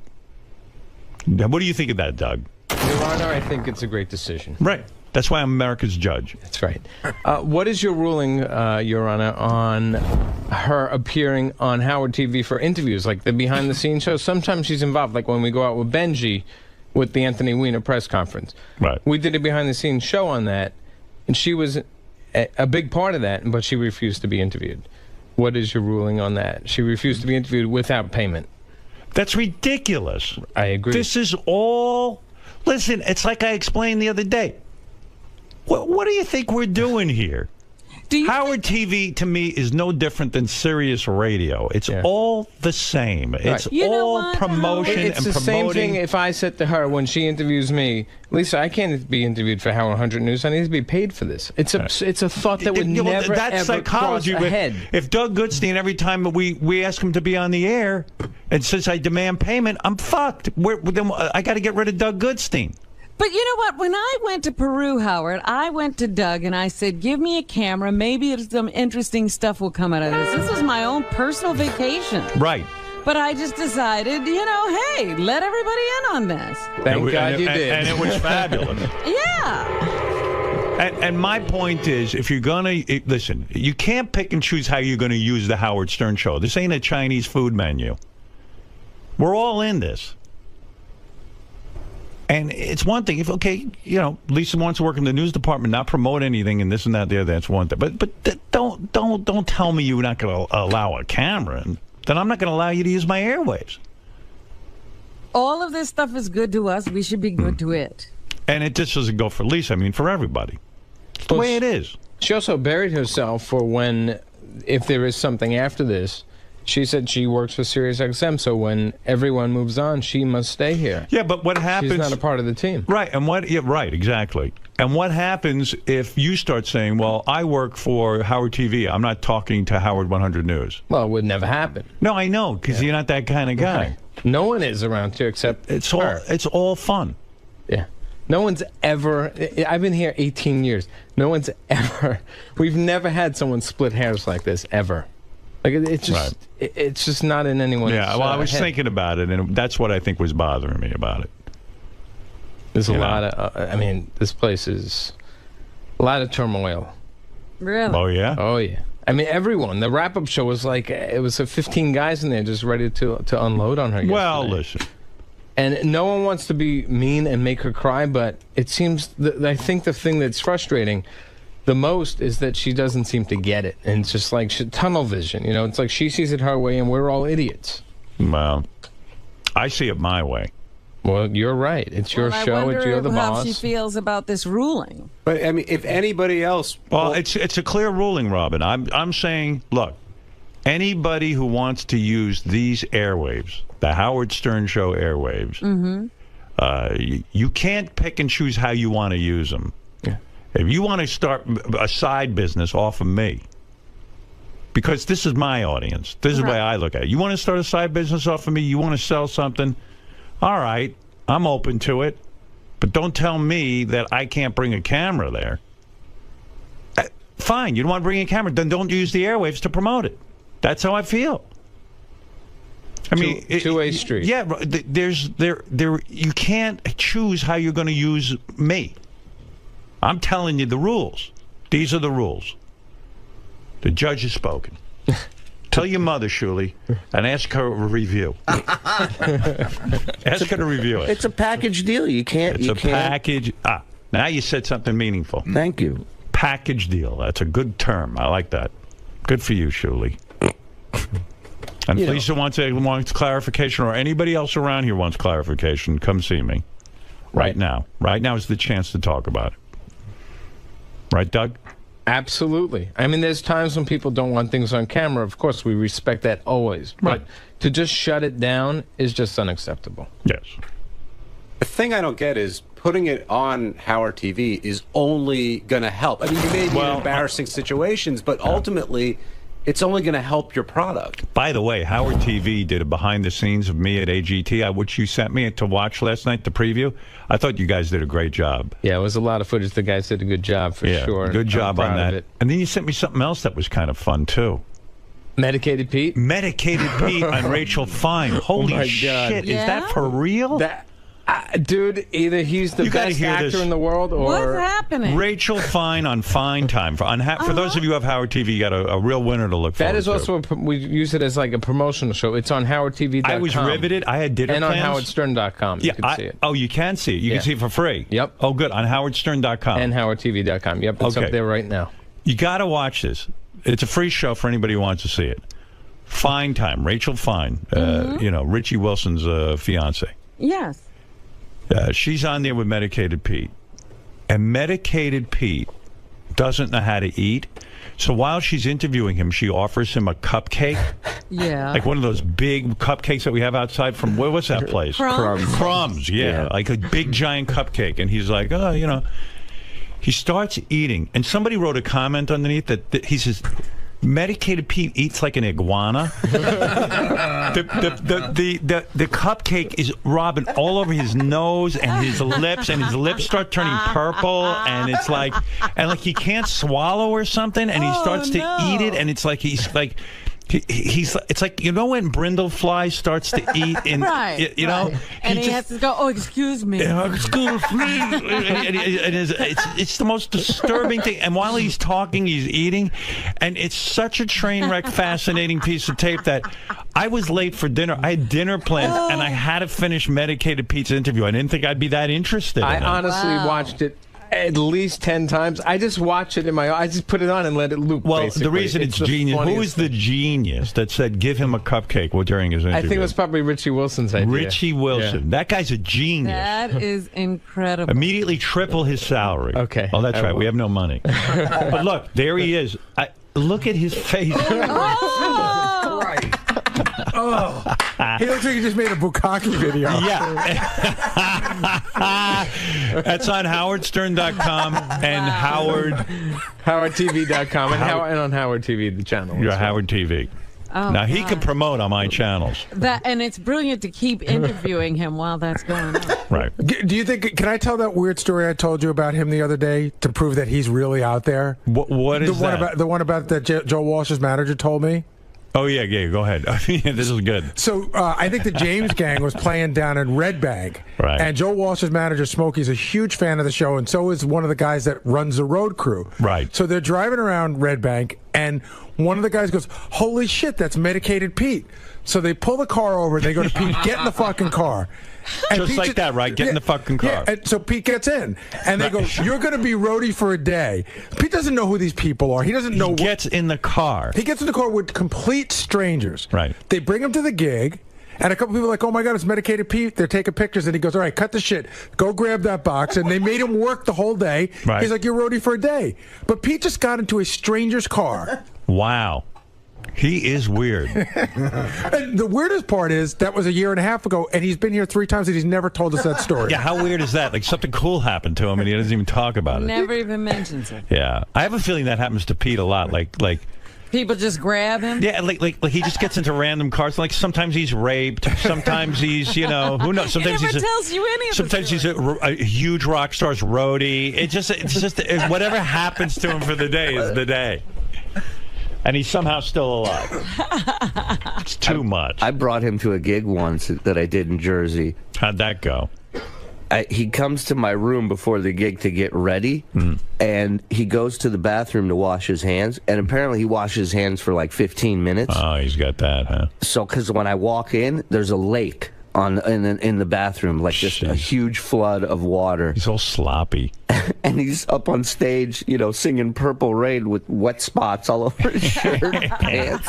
But you know what's weird about him? Like, he's probably been to the White House. Like, we don't even know it. Yeah. He's met Obama. He was probably at the Queen's Jubilee He's celebration. like Zelig. Yeah, he's he in shows all up. these historic spots and nobody knows. Forrest Gump. All right. Well, anyway, there's my ruling on all future endeavors from everybody. Okay? I hope we all know. I know. All right. You know what I'm saying? What?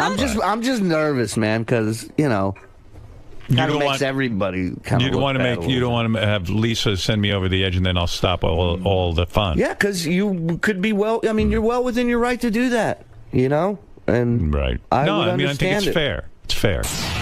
Doug, do you feel relieved that, because you've been holding this back, you've actually been protecting... I never brought this up. Right. I saved her face on this. I was being professional and respectful. I don't know who brought it up. I don't really care. But someone else brought it out yesterday, and obviously it came up, but it wasn't me. I kept professional on this. I did not rat her out. I was going to save it and just not bring it up on air. But, it came up, and... I feel like, the judge has spoken. The boss has spoken. It's crystal clear. There's, 50 people up here? 49 get it. So.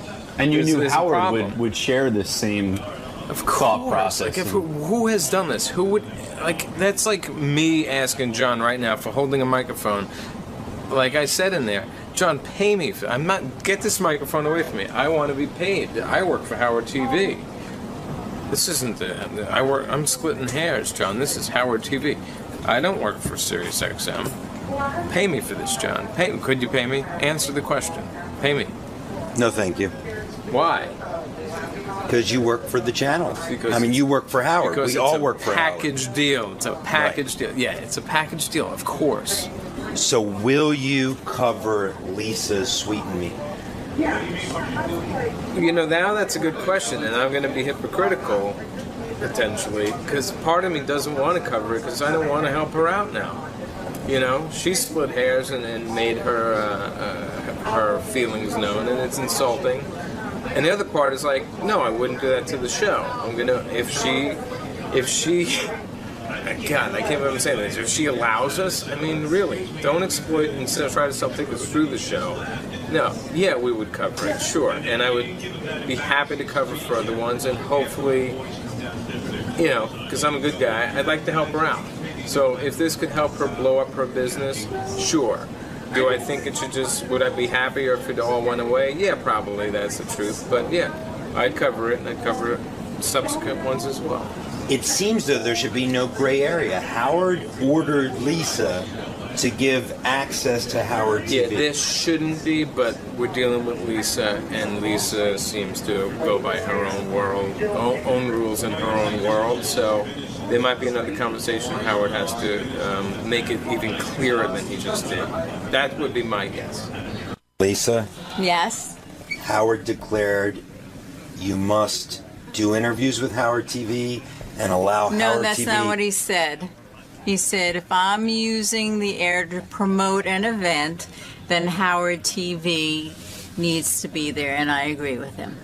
But Howard did say we're all one team, and he wants you to participate in all Howard TV productions. That's not what he said. But I'm there 100% in the hallways every morning. You're parsing words. You're not. That is what he said. That is not what he said. That's not what I heard. Go back there and ask Gary what he said and Doug what he said.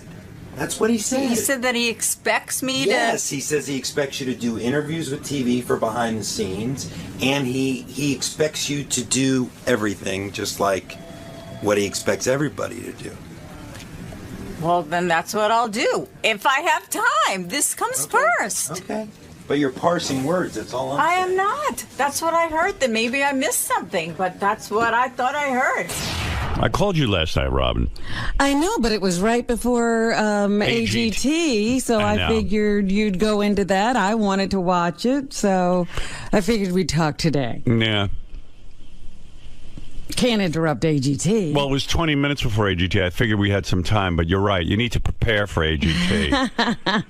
By the time I saw the message, I think it was like 10 minutes before. By the way, how good was AGT last night? It was really good. Yeah, those hour shows fly by. They really do. Yeah, you don't realize when you're sitting inside how much is going on outside of the venue, how much is going on in the wings. I mean, again, I get hung up on I try to remember everything I said because we taped for 4 days straight, like 2 shows a day. In Austin, yeah. Yeah, but I was really pleased with the show last night. I thought it was a real good one. And but speaking of things AGT, how about the guy from the night before who is a war hero and stuttered? Did you read that he is a complete fraud? No. Yeah, like it was a total scam. What's even funnier, in some of the papers it goes, Howard Stern was scammed. Like, not even America's Got Talent. Yeah, like you did all the vetting. Yeah, like I run You're not the show. just sitting there. Yeah, no. Well, first of all, there can't be anything more despicable. You know, there's so much on my mind because I am dying to tell people what happens in Vegas. Not just about this guy, but about a lot of the talent. Uh-huh. All I can say this season on America's Got Talent, if you're following along at home, expect the unexpected on every level. Well, tonight or was it next week they were promoting that something's going to happen that's really shocking. Well, I think what they're going to show, based on what I saw the same thing, and I don't know, they don't tell me anything, but a lot of times Howie, Sharon, and I really violently disagree. And because they edit and they only have an hour, they don't always show all the disagreements, so I think it seems like you three are on the same page with most things. Yeah. In fact, Ronnie was saying how much he enjoyed the show last night because they did show some of the disagreeing, a little bit of it. And there's one play. I get so mad I eat half of Howie's face off. It's crazy, like full-on cannibalism. But yeah, they sort of indicated that there's a real Howie wants someone to go through, and you're not right. I know. I think happy I know about that. Yeah, I think I know who it is too, and I was fucking livid. But so I don't know how much they're going to show of it. It's funny, like the things they choose to show too. Like I was doing math at the table, when I do math. Right, yeah. And I was surprised they showed that. I was glad they showed that, but because everyone wanted to know how much time we had left, so I did the math for them. Or how much time per contestant you were. Yeah, right. Yeah. I said, let me handle the math. That's my forte. And the show was over. You still had to come up with an answer. And I said, well, here, let me just... I want to do it on paper so I can show my work to the teacher. Didn't you love that in school when you had to show your work? Absolutely. I was like, I'm in big trouble. I can't just look at somebody's answer on another, paper. That was to keep you from cheating. Yeah, it worked. I was really fucked up with that. I don't have any work. My work? I don't know how I got. I took a lucky guess. Does that count? I'm a genius. Yeah, so I don't know. It's like really weird because there were so many arguments when we taped. And sometimes they go to them and sometimes they don't. But maybe next week they're going to show one of them. Yeah, I like that little Snapple room thing, too, where you guys are sitting back there talking about some of the contestants that really impressed you. Yeah, but you know what's crazy? What was going on? What? When we were taping, we would be in the Snapple room for over an hour, at least twice a show. Really? Yeah, and like all it is 3 seconds of the show. It's great. And I sit there and go, you're kidding me. Trouble is, you can't figure out which 3 seconds are going to use. Yeah. Yeah, because they cut it up still, and you're jumping around from contestant to contestant. Yeah. I saw one of the contestants last night. I think it was the only person I disagreed with you on the whole time. Yeah. And they didn't even show you voting no. Yeah, did you notice that? Yeah. That was the other thing I was going to say. The girl that sang Blue. Yeah. See, all I can tell you is, by the time we get to Vegas, I'm right about 100% of the time. But in order to show you saying no, that was going to be 3 minutes. Right. It was going to take a long time. That was a big disagreement because on that girl, I didn't think she had the goods. But the only reason I want them to show, because when we get to Vegas, a lot of times I'm proven right. And when she started singing, I said, she's got a nice voice and everything, but she sounds like a million other people. Right. And, by the way, the thing that Howie and I disagreed on, everyone on Twitter agreed with me. That girl is a tremendous singer. The one you picked and said she was unique, she was amazing. Amazing. You talking about the girl and the guy? Yeah. She was great. And like everybody wrote me on Twitter, how could Howie have said that girl wasn't up to par? I mean, Howie has a 10 ear, I think. Well, I'm there to listen. Sharon 99% of the time sides with me because she knows I'm right. And so, I keep Howie in check. Because he goes was astray. Completely off on the girl singers. He liked the girl who was sort of mediocre and not the girl who was completely unique. Yeah. Howie's great. Everyone writes me about the chemistry between us. Even with Nick. I like Nick a lot. In fact, I had when I went to see the auditions, I was like, well, what is it that Nick does? He comes out and he says hello to the audience. Yeah, but it's all backstage. But watching him on TV, he's very funny, and he really is willing to put himself out there. He puts himself out there, and also he's real with the people. He doesn't. Oh my God! When that girl came out to do that dance, the pole dance, right, and he wound up on the pole with her. Yeah, I was like, somebody's going to die. Because that was too much weight for that pole. Those temporary poles are pretty good. But listen how screwed up this is. And again, I wish I could tell you what happens in Vegas, but I'm not gonna because I don't want to ruin the show for people and I want them to watch. But here it is. Talented liar, TV phenom's war injury tale. Now, the reason I think this is so screwed up, it messes it up for every real veteran who comes back from the war, regardless of injuries. Right. Because now no one believes you. Now all of a sudden, the one thing that was, remember in The Wire when the criminals talk about you never kill somebody on a Sunday morning church? Yeah.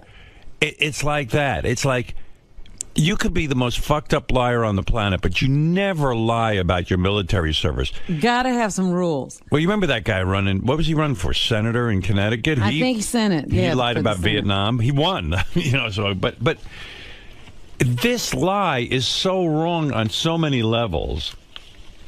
TV Phenom's war injury tale. He's got talent. This is the guy from America's Got Talent. I'm assuming most of our fans are watching the show, so they know what I'm talking about. He's got talent and a lot of explaining to do. Sergeant Timothy Michael Poe, who, by the way, everyone was in tears over. I mean, I had know, friends, the whole audience was crying. I had friends write me on email talking about they were home crying. Sergeant Timothy Michael Poe, a country western singing National Guard veteran. Remember when the National Guard didn't have to go to war? Like now you do. Right. You used to go into the National Guard to stay out. Yeah, forget it. You can't hide now. Michael Poe, a country western singing National Guard veteran who knocked the socks off judges on America's Got Talent Monday night, is a stutterer who claims to have suffered a brain injury during a 2009 tour of duty. If you remember, he said he stuttered after he got blown up. Right. Yeah. Military officials said yesterday he had never been wounded. Poe, whose silky smooth rendition of Garth Brooks, If Tomorrow Never Comes, left dozens in the studio audience crying. He said he began to stutter 3 years ago when he was heard attempting to shield his men from a rocket-propelled grenade blast, and now can speak clearly only when he sings. I mean, what an involved story. And by the way, that means like some guy in the military was watching this and said, let me check this guy's record. He probably knew him, said that dude wasn't ever in any action. But if this is true, then what was this guy thinking, that he wasn't going to be discovered? Yeah, like the military doesn't watch TV? I mean, everyone is going to think he is a fucking scumbag for lying about military service and getting blown up. I don't think he really thought through what would happen if he got on TV. But the Minnesota National, but his wife was there with him too. And they have had scam artist teams before. Yeah, but no, the wife says, I don't know anything about this. Listen to this. But the Minnesota National Guard said yesterday that Poe was never injured in the line of duty, nor did he serve in the military for 14 years, as he claimed on national TV. He must be like one of those women who like gets themselves ill so people will feel bad for him. Munchausen's disease. He's got the male version of Munchausen's disease. Sergeant Timothy Michael Poe served in the Minnesota Army National Guard from December 3rd, 2002 until May 26, 2011. Let me do the math there. Real quick math. I think that's 9 years, not 14. Right.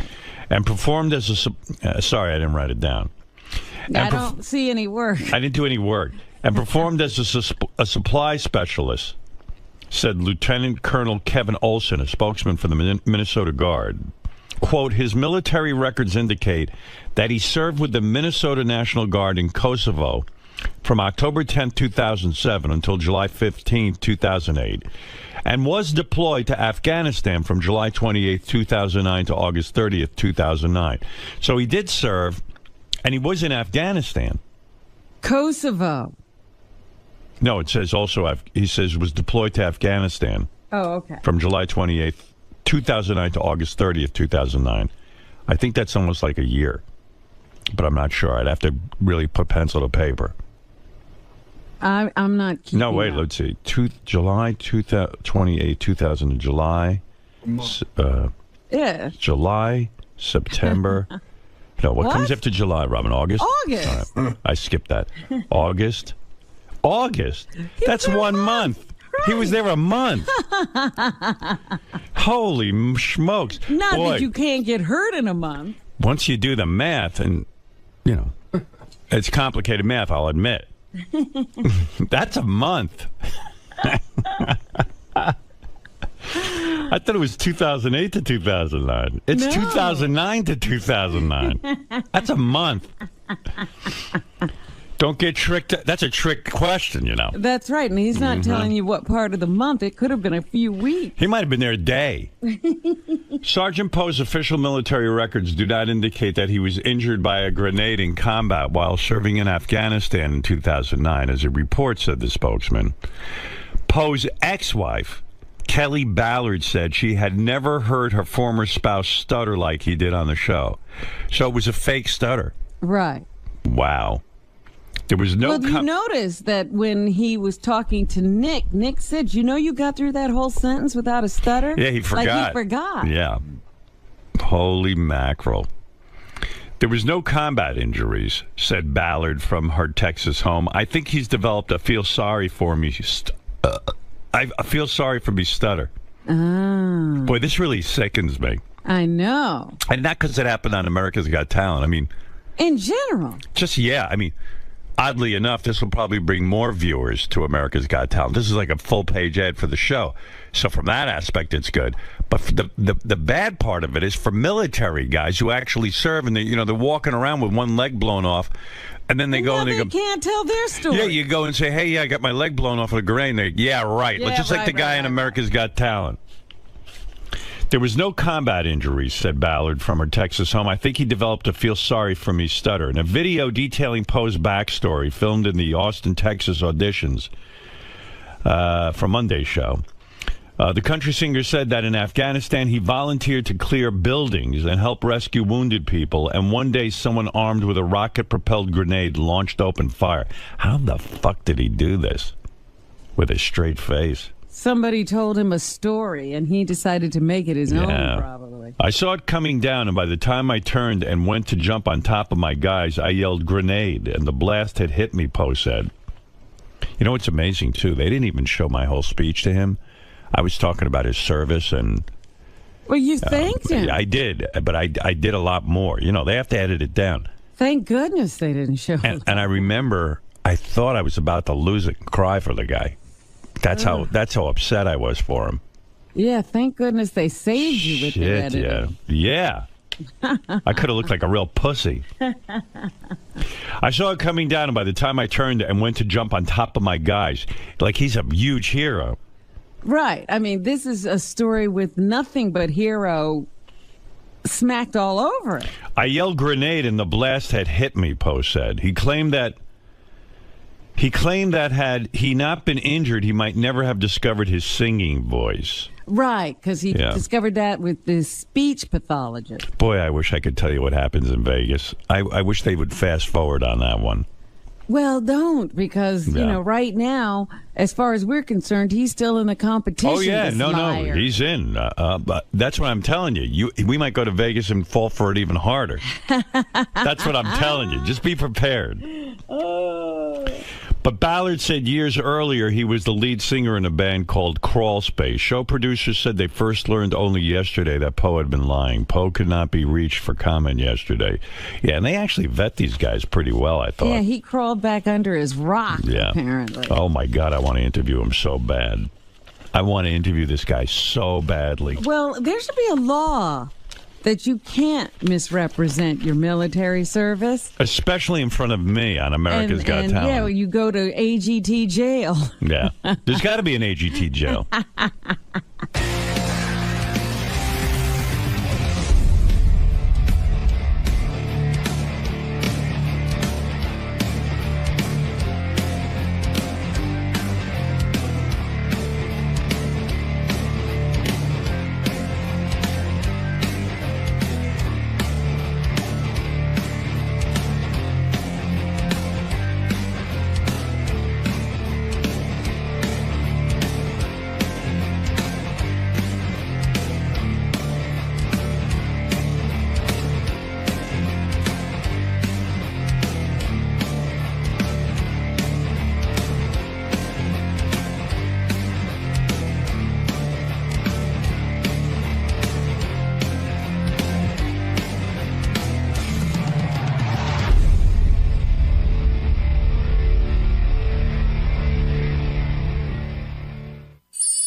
Sharon's holding on for the game. Remember that from yesterday? I got to do that. Yes. This woman who we talked to yesterday. All right, let me get to her. She's Sam Simon's on the phone. Hey, Sam, I haven't spoken to you in a while. What's happening? Hey, Howard, how you doing? Sam Simon, one of the creators of The Simpsons, who doesn't get as much credit as the other guys because he sold his portion of it, and they tried to shove. Sold nothing. Well, No, I mean, but he left. He left, but he shouldn't have because those guys try to act like Sam had nothing to do with it, but he really they don't. I think they do, because when I saw the Hollywood Reporter article and stuff, I was like, hey, why is Sam not more prominent in this? Sam had a lot to do with it. Years, and I left after the 4th year. I heard the drawings were really shitty until Sam took over. Oh, that's true. There you go. All right, Sam. Anyway, what's on your mind? Well, I got a few things. And first of all, I want to thank you for AGT. It's my favorite show on TV. Isn't that a shock? Because of you.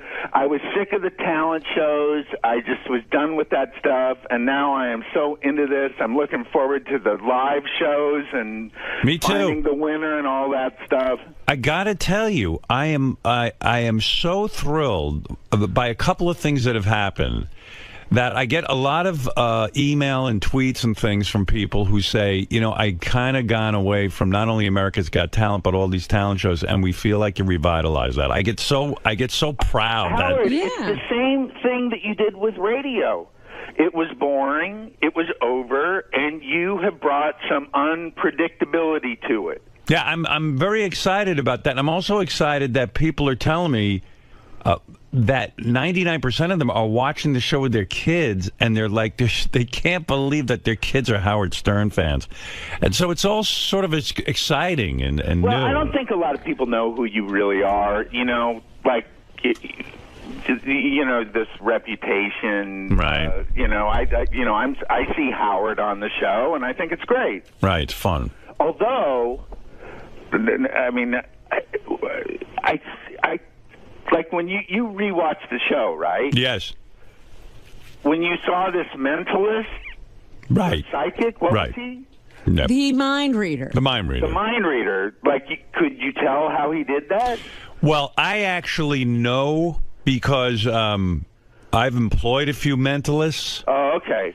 But I tell you the truth, I thought that guy was terrific. Yeah, we know there's no real such thing as a mind reader. Right, we know it's a trick. Yes, of course. But he did a wonderful job because what I loved about him is, I don't know how you felt about him, Sam, but I thought he was very unassuming, I've had guys do that kind of thing, and the way I judge is I say, this guy's got something interesting. He's got a good presentation. Let me see what else he's got. Does he have a show in him, or is he just a one-trick pony? And that's my criteria. Well, no, I mean, I liked him, and I thought he did a good job. I thought the stuff he was saying was really good, but I don't know anything about magic, but I think yeah, but you think you know. But, I think I know. Yeah, people tweeted me, they go, oh, he must have had an earpiece in. No.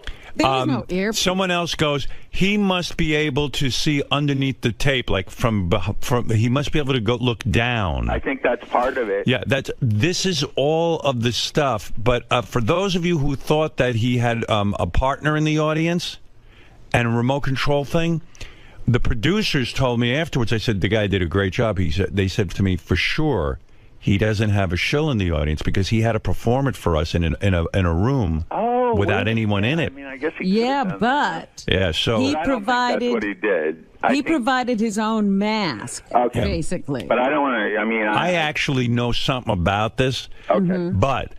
I thought he did a terrific job, and most people who are not, privy to how these things are done, were tweeting me. They go, "Is that guy for real? Is he really able to read minds?" And so, people are fascinated by this thing. It's one of the oldest tricks, but it's still very fascinating to people. Okay, well, listen, I love AGT, but there's a show I really don't like.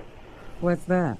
It's called Fast Food Mania, and it stars someone that I do like, and his name is John Hine. Well, I'll be watching the show tonight. I haven't seen it yet. Well, what's wrong with it for you? Are you objecting to what he's Robin, promoting? I'm glad you're here. I hope you're feeling better. Thank you.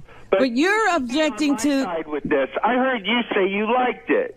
I liked it as a show. Do I like the fact that he's telling people to eat that sort of food? Of course not. God, Robin, he's not just... It is a celebration of gluttony and animal abuse and global warming that is beyond belief. Well, I got to defend John for a second. I have not seen the show yet, but listen, Sam, let's be realistic. A lot of people love fast food, and John loves fast food. What? I'm saying, if you're a fan of fast food, sitting and watching John gloriously kiss the ground where Colonel Sanders once walked is the funniest thing in the world to me. He could not kiss the ground where Colonel Sanders. Osama bin Laden was born on television. You're comparing Colonel Sanders, who kills chickens, to Osama bin Laden? Oh, I will compare that. I'll tell you why. Because obesity kills 100 million people, and Osama bin Laden killed 3.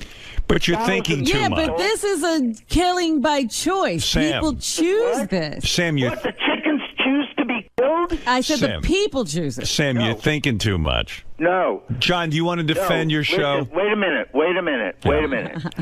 Kentucky Fried Chicken is the most notorious slaughterer of animals in the world. His Holiness the Dalai Lama has called for a boycott of Kentucky Fried Chicken because they use the cruelest, most outdated methods in the world to kill 1 billion chickens a year. Sam, you're talking to a guy who doesn't... I don't eat any birds anymore. Okay. I still eat fish. And I don't eat meat at all. Yeah, right. So we understand the politics of this. But what about the planet? Laura, let's talk to John Hine. John, how do you defend yourself? Sam Simon is watching your show. Or will you be going into the methods that this meat is derived? Yeah, John, why are you not visiting Kentucky? Wait a second, John, why are you not... creatures that can suffer, John? John, why are you not visiting... Howard, in the main title of the show, listen, say somebody feels that, I want to eat a hamburger. In the main title of the show... John Hine is eating a hamburger that is 18 inches tall, and he looks like he's in heaven. It's got about 25 patties in it, and grease and cheese spilling out from everyone. It's the most disgusting thing you've ever seen in your life. And he's in bliss. And he looks like he's in heaven. Well, let me say something, because this needs to be said. Why are you taking his side? Well, hold on a second. Because you're out of your fucking mind, Sam. That's why. John, will you personally visit the slaughterhouse where Kentucky Fried Chicken kills their chickens? They won't let him in. Howard, we did, but that got lost in the edit. I see. Oh, So, really? Yeah, Oh, no, of course we're not going to do that. That's not what the show is about. The show is about your joy of fast food. Of course, I understand what Sam's saying. Right. But to blame... Hold on, Sam. I listened to you. Okay, you're right. But to blame obesity on the fact that these places... No one's forcing you to go there. No one's telling you to eat the food. That's your choice, whether you want to or not. You could make the point that Homer Simpson glorifies donuts and gluttony. Oh, I was getting to Homer. Oh, you were? Yeah, which is Sam's... He's a vegetarian. Creation. He's a vegetarian. Homer Simpson's a vegetarian? Lisa, the daughter. Oh, Lisa. Oh, okay. Sam, I understand your point, and the show clearly isn't for you, but we're not telling... I politically agree with Sam about a lot of the slaughtering methods and obesity. John, you go people make a choice, but they're not making an informed choice. You are flooded with... Your show is a commercial for fast food. Where's the other side? It's one big commercial. But Sam, I think the fun of it is that it's fun. Yes, the fun. Now, come on. Put out of your mind how bad it is. No, the fun is to watch a guy kill himself. Right. and I mean, enjoy when it. John pulls out that gun that shoots the sour cream, and he's talking about what a great invention it is. Yeah, I mean, that's great. He's never been in a Taco Bell in his life. You don't see the humor in that?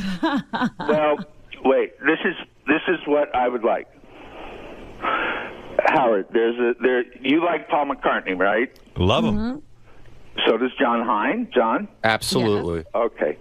He did a short film. It's called Glass Walls. Right. It's about. It's on YouTube. Go to John. Howard, make John go to YouTube. Okay. Go ahead. And make him watch this 10-minute film about where meat comes from. Now, John, I'm your boss. Don't make me go to YouTube. You have to Howard. go to YouTube. Don't make me go and to watch YouTube, Paul. Howard. Well, watch it. Listen, Sam watched you. You should watch his. Hey, I've seen Super Size Me. I read Fast Food Nation. I will watch the film that you're suggesting. But it's not going to make him stop. And Listen. then we'll come back for season 2 and go to different places. No, it won't. No, what it are you won't, saying? Sam. And John will be as powerful a spokesman for veganism as he is for whatever Fast food mania. Fast food mania. Listen, Sam, John is killing himself. He's huge. He's diabetic. He eats shitty food every single day of his life. Actually, that's not entirely true. It's close. Think, like, what about this, John? You love your kids. I do. You don't look very healthy on the show. First of all, I don't know. Yeah, but his kids are getting older now. They don't need him that much. I don't know what the obesity rate in the. I think it's like 35%. We're the fattest country in the world, but it's got to be like 99% of the people on that show. Robin, oh, yeah. They've got the market cornered. Robin, you're an advocate for whole foods, good foods, and all that kind of stuff. Yes, But at the absolutely. same time, you can watch John's show and still find the humor in it, right? It's ridiculous. I think that the greatest thing about the show is they call it mania. I mean, these people are crazy. Sleeping in a parking lot to get free chicken. Oh, my God. Sam, the point of this show The fact is, though, 60% of Americans, listen to this, 60% of Americans are obese or overweight. And the perpetrators are soda companies. So, yes, people should be able to control themselves. And yes, they shouldn't eat fast food, but that's the point. Everybody's got John's personal show choice. is not the only show praising overindulgence. There's nothing else. Every commercial is overindulgence. John, what are you going to do? Are you going to resign? blaming the commercials on me, too? Are you going to resign from the show or Your not? show is a commercial. Sam, the show is glorifying the Americana, the food, the event, everything behind it, and why so many people go to these places and enjoy them. Look, I know when I walk into one of these places, I'm not making the healthiest choice, but it's my choice to make, and I love the food. If if you drink a lot and you love alcohol, no one's going to tell you, you know what, get the alcohol off the shelves. You can't have it. That's your choice to moderate or not. Choice to torture dogs? I didn't hear what you said. Sorry. Was it Michael Vick's choice to torture and kill dogs? Yes. Of course it was. And he had to pay a price So is that because it's okay? illegal. Sam, likening fast food mania to 9/11 is a very weak analogy, okay? And It's not a weak analogy, John, because obesity is a bigger threat to this country than terrorism. So the only reason people are obese is because of these places, you're Sam, saying? let me play devil's advocate. Let me play devil's advocate. You were part of a show that glorified gambling. It was a poker show, if I remember correctly. I used to watch it. Yes. And many people have lost their fortunes. No. Now, you are Poker is glorifying. not Hold gambling. it. I want to finish my Poker is point. not gambling. Hold it. Poker's not gambling. Stop it. How is poker not gambling? What are you talking about? Poker is a game of skill.